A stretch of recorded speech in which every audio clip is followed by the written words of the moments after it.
and they kind of all group that together. And that's the most of the problem where they're finding that gray area. As far as the harsh discipline was, that's where you would find a lot of the negative effects, such as hitting others, like other adolescents when they get older into adulthood, hitting their spouses, other loved ones. They could also have lower cognitive abilities as they got older. As far as positive effects for a loving discipline, the effects that I found were they actually respected others more. Their learning abilities grew better because they were able to get away from acting out and actually sitting down and learning. The law that Stephanie discussed her view was so lacking in definition because in every state that she found there was just a generic term. Usually reasonable was the most general. Reasonable use of corporal punishment. Where do you fit in there? Where do you put, how do you group those families together like that? But again, it was a wide study of many different discipline routines. That's one of the psychologists that I found. Her name is Carol Jenny, and she had an opposing view. And I didn't stop looking at it just because she had an opposing view. I wanted to see what she had to say too. Her view on spanking was basically that when you spank a child, that basically she compared it to a husband beating his wife and then saying he's sorry. To me, it doesn't match, because this is a child that doesn't understand what an adult does. She also said when you spank a child, you're basically telling that child that it's okay to hit. And with my daughter, my view is I don't tell her it's okay to hit, because I teach her it's wrong to hit others.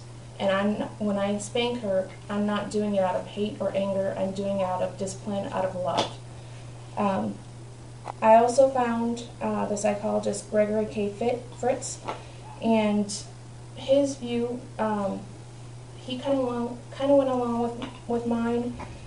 He was very frustrated again with the lack of definition for the law, because it was so generic, because there are so many different discipline routines. But his view was that when used by loving parents in a nurturing environment, in a discipline routine that was consistent, it didn't have any negative effects. After that, basically, I wanted to know what the law said, and the most that I could find was House Bill 1426, and it states it provides immunity to a parent, guardian, or custodian, or authorized caregiver from civil liability resulting from the reasonable use of corporal punishment.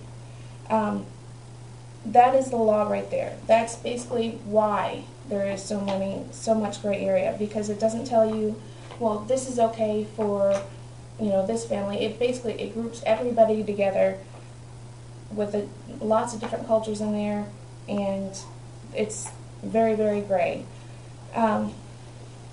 This is a very sensitive issue, and from what I found from my research, I don't believe that I'm wrong when I wanted to discipline my child in public.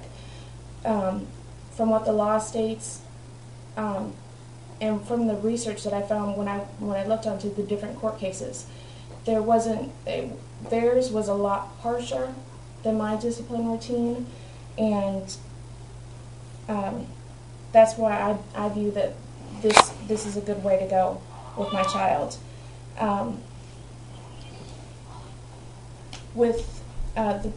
Like I said, with the research and the opinions and the law, it gives me a better understanding of why it's so different between people's opinions of abuse and reasonable use of corporal punishment. But what you need to do is what's right for your child, because every child is different. No child is the same. one might be very quiet, one might be very loud. Like I was telling you before, Coda doesn't understand a lot of the words that I say. And she does learn right now by some of the actions that I'm using. But what I try to teach her is when I spank her, I'm doing it out of love. I'm not doing it out of hate. I try and teach her that hitting others is wrong and also to respect others. Right now, we are actually starting to grow out of spankings, I feel, because our spankings are becoming less and less. It's some days we go without spanking at all. And also, like I was telling you before, every child is different. Every child needs a different discipline routine, which needs to be consistent and adapts with them as they grow. Thank you, and that's my view on disciplining your child in public.